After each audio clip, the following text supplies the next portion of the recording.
Hello folks, it is the weekend. I have a lot of things to get done today, so this may not be a long one, but I'm going to try and make it so. That's what she said, of course. Hope you're all having a wonderful Monday and your week has started off as well as it possibly could do, yeah? Let's jump into some Hobby Nightmares because today we've got some really cool models to show off. I always love it when I get a Hobby Nightmare with some models that I can throw in people's faces and say, look what can be achieved by mere mortals. Anyway, let's go in with Frank, shall we? Frank has sent in a Hobby Nightmare and he says, "Hey North, you can call me Frank, thank you. Now I'm not sure if this is the best way to send this through, but it'll have to do. Okay. I was reminded of my Hobby Nightmare when I watched your video a while back with the Dark Eldar kill team and the Smelly Cadian, quote unquote. Yeah, I think I thought it said Smelly Canadian, but it's Smelly Cadian. Which reminded me of a similar experience in multiple of my games. Now for context, I have a very casual group of friends that I play 40k with, but the main two I face off with are Player 1, a Chaos player, Undivided, Death Guard and Knights. Well, if it's Undivided, then he can't... He's all Death Guard? What? Player 1, Undivided, Death Guard and Knights, who will call Charlotte. Okay, it's a she. Good for her. And Player 2, a Tower player, who we'll call Knob. I wonder who the bad guy in this story is going to be. Now, it's a long-running joke that Knob is a compulsive liar in our group, and he gets that reputation by being, well, a compulsive liar. He used to be a lot worse when we were younger, but he straightened it out somewhat. The first nightmare comes from a 1v1 between his Tau army and my Sisters of Battle army. Images attached at the bottom for those interested. Okay, I'll whack them up in a minute. Yeah, okay. We were playing a game at my place, and it started, from memory, when it was time for Celestine to roll her resurrection roll, which is a 2+. I rolled a success, but not a 6, to which he argued to me that it had to be a 6 for her to return to the battle. I showed him the rule, and he believed me then. Now that's not too bad. Just a simple mistake, it happens, you know? The problem is afterwards, when my Morven Val, accompanied with Paragon Warsuit, charged his commander Farsight. He proceeded to say to me that Farsight had a 2+ invulnerable save, which I didn't believe, but I didn't want to start anything. Now I don't know why I didn't say anything, but it gets worse for the next game. Well, again, I've said this time and time and time again, if you don't call these things, you're the Hobby Nightmare, and you deserve what's going to happen next. Okay? He literally called you out for a rule he didn't believe. So you get to do exactly the same thing to him. That's the game you're playing. You're playing the game as written in the Codex. Then do it that way. Don't give cheaters, people like this, free reign to act how they want, and then get frustrated when they act how they want. Do you know what I mean? Anyway. The next game we played, it was a 1v1v1 between me, Knob, and Charlotte, who had just brought on her Chaos Knight and was keen to show its strength. On turn 2, Knob says they are going to spend 2 command points to use the stratagem EMP, which stops a vehicle from moving, charging, shooting, or doing anything for a turn. Yeah, dude, listen, alright. I'm not the most competitive of players, Old North, right? I'm not the most competitive of players. Even I know that's nonsense. Like, literally, even I know...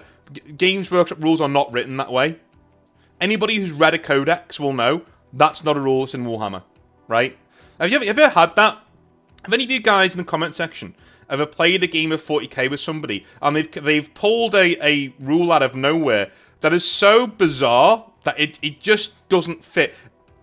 It's like uncanny valley of rules, right? It should work. Yeah, an EMP rule should be in 40k, but you know it's not. You know it's not that kind of setting. You know it's not that kind of game where they just say, yo, you can't do anything. You can't move, charge, shoot, or do anything for a turn. You know? I don't know, man. By turn 3, the knight was dead and had barely fired a shot beyond its first volley on turn 1. I ended up winning that game, but that stratagem left a sour taste in my mouth, so I decided to research it. Turns out, it doesn't exist. Yeah, I could have told you that, man. Like, again, there are some times when cheaters say these things where they sort of tell on themselves. Do you know what I mean? Like, utterly tell on themselves. They say these things and it's like, that's not in the game, dude. How wrong does it sound? I want to use the stratagem EMP. What does it do? Well, it stops a vehicle from moving, charging, shooting, or doing anything for a turn. Unquote. That is not a rule that is in 40k. Not in any codex, anywhere, ever. Not just because it's powerful, but because of how it's written and how it's explained. No rule does things like that in the game. And even EMP, right? EMP is not something that's used in lore. They wouldn't know what an EMP is. Electromagnetic pulse. They wouldn't know what it is. Alright? It'd be some sort of like, you know, how do I put it? Technostasis field. You know what I mean? Like, or techno prayer. Technostasis prayer. Right? Something like that. It'd be named something grimdark. It wouldn't be called EMP. How did you let this go under the radar? I don't know. Now, I'm pretty sure Nob doesn't fudge dice rolls because I watch them happen. But next time he pulls up a stratagem or rule that sounds too powerful, I'm definitely asking to see where it's written. Now, yes, I get it. I should have done this much sooner. But I don't like seeing people squirm when backed into a corner, and I don't like confrontation. Not because I'm scared of it or anything, more because I don't want to make people feel sad. I don't know, North. It makes me feel bad for them. But anyway, yeah, dude, I'm with you on that one. You've got a... I call it an involuntary empathy tick. You know what I mean? It doesn't matter what kind of a douche you are leveled with. You will feel for them in a way that makes you go, oh, you know, I kind of feel wrong for doing that, right? Then you'll have friends of yours who don't feel that way, who don't have that tick, who don't stand for it, and lo and behold, people don't cheat with them. You know, go figure.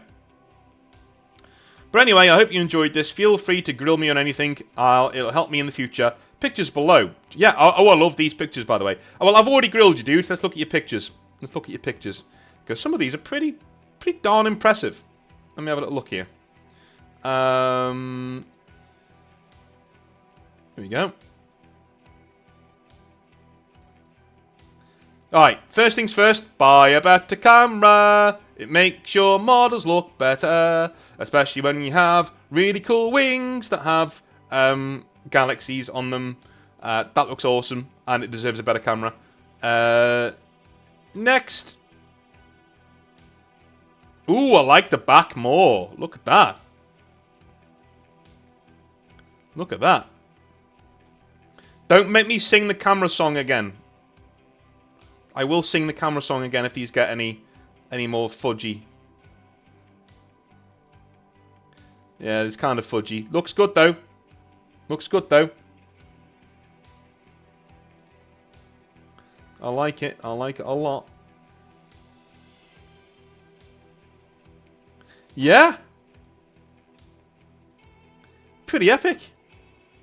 Pretty epic. Sisters are just cool, man. Am I the only one who just thinks Sisters are some of the best models in 40k? This was my favourite. Now, I've just bought this model. I have just bought this model to walk behind my Space Marines, because those of you who know me, once a year I will do a new project, of course, because I'm a hobbyist and that's what I do. This year, I decided it's going to be a new, small Space Marine force, just to really showcase what I can do.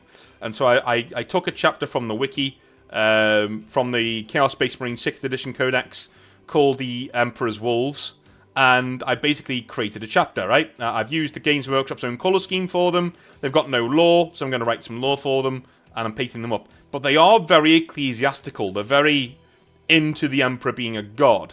And so in most forces, they have these mad priests following their forces, right? Following their troops across the field. This is one of those guys. I've just bought this model.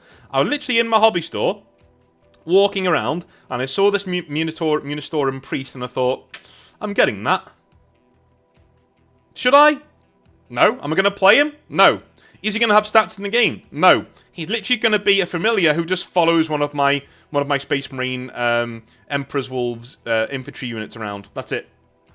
That's how much I love this model. So well done to you for painting it up in a very nice way. Anyway, on to our next hobby nightmare before I get shouted at downstairs to come and help out some more. Matt says, "Hi, I hope you're doing well. Thank you very much. I regularly listen to your channel in the workshop, and I've been waiting to share one of my favourite and few negative experiences within the hobby. I first got involved with 40k at the launch of 3rd edition, painting up the starter set as Dark Angels and building up an army from there. My parents would regularly take me to the local games workshop for hobby nights, where I'd play games with little to no idea of what I was doing, but the team at the store slowly taught me the rules and made it understandable for me. I would have been about 9 years old at this time. One day at school, at the school gates, my parents were chatting with some other parents and the topic of Warhammer came up, and it was the main focus of the conversation. It turned out that a boy in my class also collected 40k, which I wasn't previously aware of. A few days later, my mum was delighted to tell me that I had been invited to a game at this boy's house. That's so awkward, man. Awkward feels. Unbeknownst to me, though, this boy was actually somebody I knew and often took advantage of my quiet and low self-esteem. Don't worry, though. This has now been fixed after spending 10 years in the Royal Marines. Okay. Eventually, the night of the game came, and I was dropped off at this boy, let's call him Chris's, house. Chris has a nice house, and his parents both had professional careers, the kind of people who my parents wanted in their social circle. We both brought our mismatched armies, Chris playing a large Tau army, and me playing a much smaller Space Marine army, and set them out on the carpet of the living room with little to no terrain. Having learned the basics of the Games Workshop store, I went through my first turn, unfortunately unable to do any damage due to the 6-foot gap separating our armies. It was then Chris's turn. 6-foot gap. It was then Chris's turn. He pulled out his codex and declared that all of his crisis suits could target multiple enemies at extensive range with 99% accuracy, and that essentially my force was destroyed without a dice roll.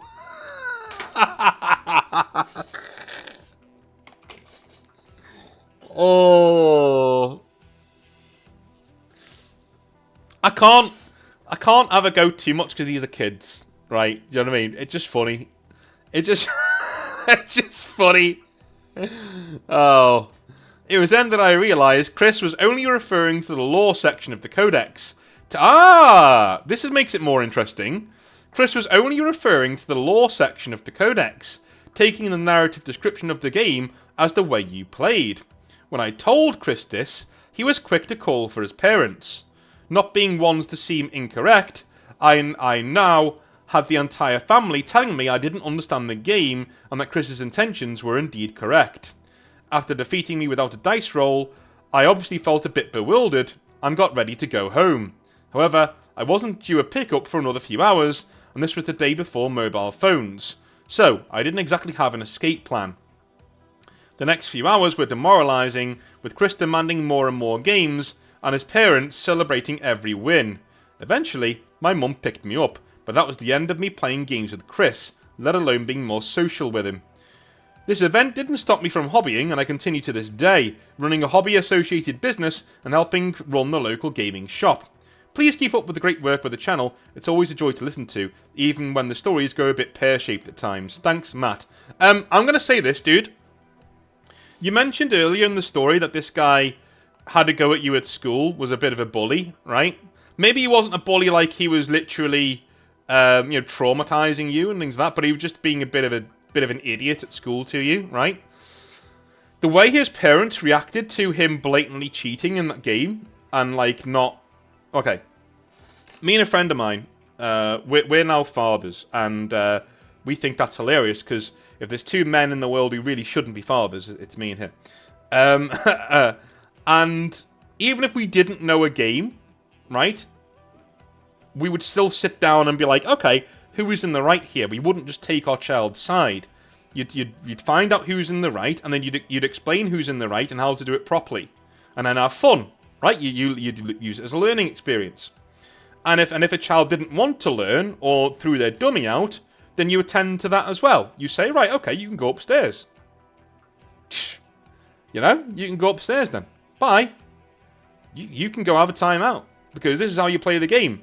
You need to get used to reality. Sorry, this is how you play the game. The game is not going to... The worst thing you can do is allow your child to circumvent laws that are in a game, because they're going to do the same thing in life. The fact that his parents stood there and applauded him getting the rules wrong, And it's pretty obvious he's getting the rules wrong, right? When the rules are in the same book. Do you know what I mean? And they're sitting there taking his side immediately and then applauding everything that he does, even when he, like, it clearly isn't how the game's meant to be played. I win again! Look, Mom, I won again. How? I just do. Yay! You know what I mean? You can imagine his parents standing behind him, jumping up and down, clapping for this child who's just literally cheating. Literally cheating in the game. Playing the game his own way, with no repercussions, no boundaries. No, that kid's going to be a nightmare. A nightmare. In school, with friends, won't take no for an answer. Everything needs to be mine, me, now. That's what this kid's going to turn out like, right? If you know this guy now, Matt, can you please tell me what he's like? Because I think he's going to be a douche. But that's just, you know, and it's his parents' fault for not putting in boundaries. If I'm playing a game with my daughter and she doesn't want to, and she doesn't like the rules, you know, we either stop playing and I explain it to her, and we stop playing. We've done it with video games before, right? Video games where she says that's not fair, and I say, well, it clearly is, because, you know, the game's not having a go at you. The game's just, there are certain rules in the game that you are ignoring, and in doing so, you're dying. So let's show you how to do it, you know? And sometimes she wants to be told, sometimes she doesn't. And if she doesn't, and she throws a dummy out, she can go upstairs. She can go upstairs and be on her own. No iPad, no nothing. She can go upstairs, be on her own. Goodbye. Right? That's... because life has boundaries, dude. Life has boundaries. Simple. Literally. Yeah, and the quicker the kid learns that, the better. The better they're going to be. It'll get them through life. As an adult, you're not their flatmate. You're not their friend. You're their parent. Okay? You're the adult. Put in the boundaries, let them know what time it is, and let them know that there are rules to certain games like Warhammer 40,000. Because if Matt can learn them at the same age, your child should be able to too. And what you've created here is a little monster who's going to be really, really awkward and terrible to be around. The hobby can make really cool people, if you let it. Next. Murph says, alright North, my name's Murph, and I've been listening for a while now, and this is the first time I've felt the urge to actually write in. I don't know if it's a hobby nightmare, if I'm just making something out of nothing, but here it is. I hate competitive 40k players. Ooh, I feel a 40k rant coming on. I think I'm going to do this tomorrow for a 40k rant. I started playing near the end of 9th edition. Oh, okay. Right, well, I think we've seen your problem. I think we've seen your problem already. Rank the worst editions of Warhammer 40,000. Nearly everybody will have 9th in the top 10 of the worst Warhammer 40,000 editions. I'm telling you now. Just saying. I started playing near the end of 9th when the Black Templars box came out, and it sucked me in. I had a small group of friends who I'd play with, and more casually than competitively, that brought me into the game. Since 10th, a lot of the group has started to wane, leaving only really me and one other trying to get games in. So naturally, I started looking for games elsewhere. Social media groups, Discord chats, all the regular places, and I swear the randoms I've met put a sour taste in my mouth, but today takes the bloody cake. I responded to a guy, let's call him Dave, who was looking for a 2,000 point game on social media. We talked a normal small talk and come up with a time and a place, and then the topic of which armies we play comes up, and to my surprise, Dave plays Black Templars too. So, instead of having two Crusades going at it, I tell him no worries, I'll play my World Eaters army and you play Templars. In my mind, I'm stoked he'll play Templars and I'll play my Red Butchers, and it'll be a good old punch-up. Boy, was I ever wrong. Yeah. As soon as I walked into his place and saw his army, I knew exactly what was going on. Land Raider Redeemer, 2 squads of Impulsors with Hellblasters, Aggressors with Flamers, 9 Eradicators, the Firestorm detachment. His entire force was designed to sit back and watch my World Eaters charge in and then fire Overwatch. I put up a fight and played it as smart as I could, this being my second game in 10th with World Eaters, on my first game altogether in probably 3 months. He beats me 60 points to 30, tabling me in turn 5. Dude, for somebody with that little experience, and up against it like that, 60-30, and not losing till turn 5 is a decent result. Just think, his list is tailor-made to beat you. He got double your points, sure, but it took him till turn 5. Jeez. In the conversation leading up to the game, it was all talk about how the Black Templars play and units in the index got a bit of a nerf. Everything pointed towards a fun melee match, and instead, I just got shot off the board. Like I said, I don't know if I'm actually making something out of nothing, or if this guy's just a bit of a dickhead. After all, he played a bunch of Space Marines with crosses on their shoulders. He could have said he was playing Codex Space Marines instead, no? The whole thing just felt disingenuous and felt like I was playing an army tailored to take me on.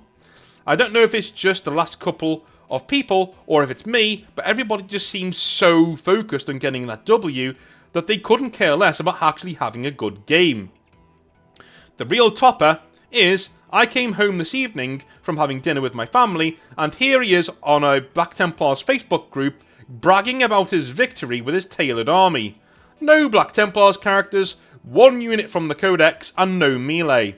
Seems to me that the game's only focused on competitive now, and that's polluted a lot of the player base. Like I said, I only started in 9th, so I don't have the greatest reference point, but that's how it seems to me. And when you say you have to pick the player, not the army, it's never rung so true. Undoubtedly, I won't be playing him again. Anyway, I think I bitched enough. Let me know what you think. If I'm just whining or if I'm onto something.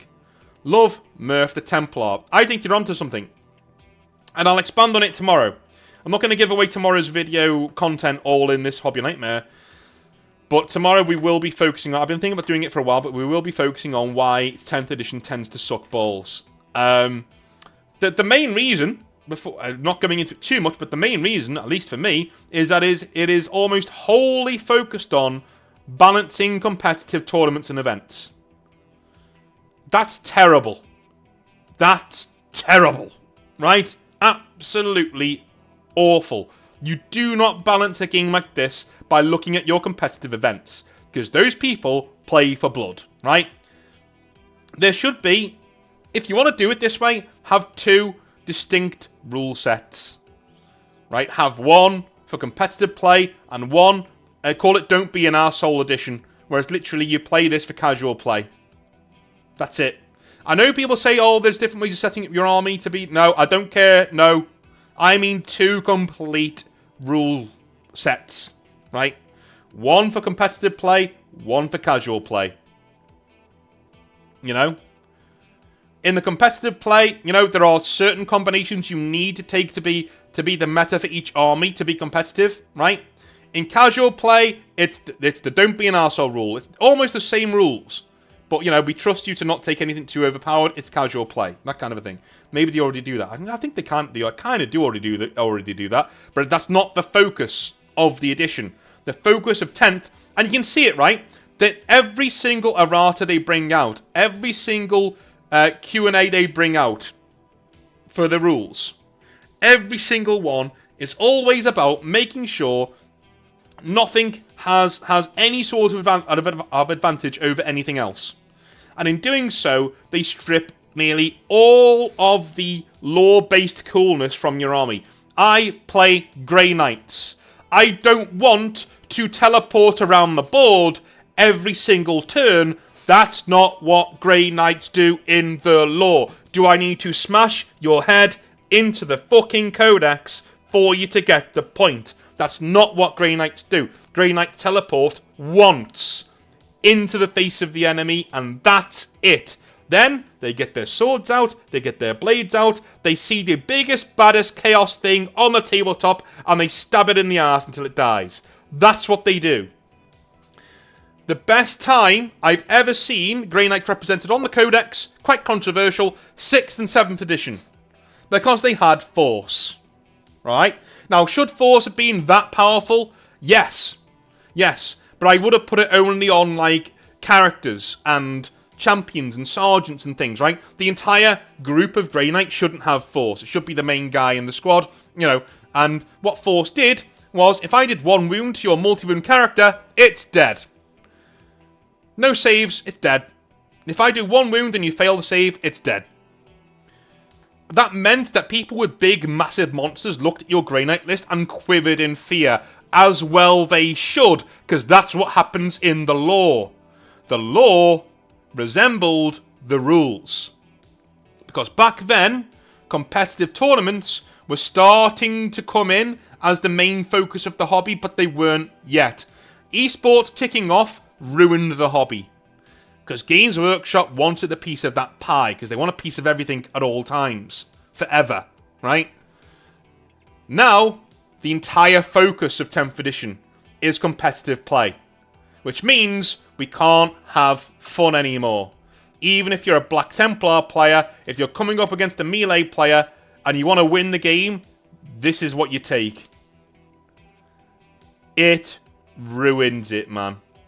And again, yeah, you can save all of these issues by just not being an arsehole. I agree. You could save all those issues by not being an arsehole. But people do this? No. No. Because as a game designer myself, I can tell you, if you give people an inch, generally, they will take a mile. Unless you put something specifically in your codex, in your book that says, if you play the game this way, just because you can, you're not playing the game very well, and you're not a very good player. People can choose to ignore that if they want, but still, it's in the rules. It's there. Games Workshop do not say that. They couldn't care less. They are catering to the competitive crowd. Why? In all honesty, I think it's more stable money. It's more stable income. If they bring out something that's powerful, it will sell. Because tournament players will buy it. That's just how it is. It will sell. That's simply how it is. Us modelers, or us, you know, lore people, we'll buy a model if we think it's cool. But we're not slavering at the mouth to buy every single model that ever comes out. But if you're somebody who wants to win in your local club, if you're somebody who wants to win in your local tournament, and so on a new hotness comes out, you've got to have it, right? You've got to have it. It's the same reason why they come down on 3D printing so hard. And the same reason why they're trying to protect their IP so overzealously, right? Because they want you to buy the models. And how do they do that? They bring out models that perform well in that game that they make. Dude, I've already given away half the video tomorrow, but don't care. Competitive playing. Listen, it's got its place. It's got its place. But it's not me. It just ain't me, man. It just ain't me. Most of the people I've come across, again, if this is not you, I apologise that these people have besmirched your good name. But most of the people I've come across are anti-fun. They are literally guys like this Black Templar player right here. You know, anti-fun. They don't get the spirit of 40k. Sometimes the rule of cool is most important. Sometimes it's more important to say, fuck it, we ball. For the Emperor. Let's go. 40k is about getting your sword and charging into the fray anyway, knowing that your men are going to die. That's the whole point. If you're a little douche like this Black Templars player and you play Black Templars this way, just to get a bit of an advantage, or even worse, to absolutely table somebody because, you know, it makes you feel good inside, and even then you can't do it until turn 5, get out the hobby. Or go to your local tournament. One of the two. Alright? Alright. Love you all a long time. I will speak to you tomorrow where I will elucidate and expand on this point. But I'll see you tomorrow. Have a bloody good day, lads. Alright? And ladies. See you later. Have a good one. Bye now.